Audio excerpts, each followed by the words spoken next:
So let's do a quick sketch. The stuff will come out from here, then this way, and this anchor will be at the base here. So this will go this way, right? Then it goes this way. So let me do something like this. So it comes out from here, goes to this direction, then this anchor will now be here. We'll have something here and here. So this handle will be screwed from this end.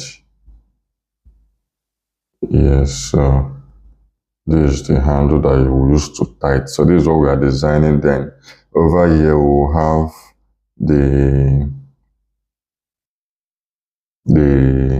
hook that will slide in on this hanger over here.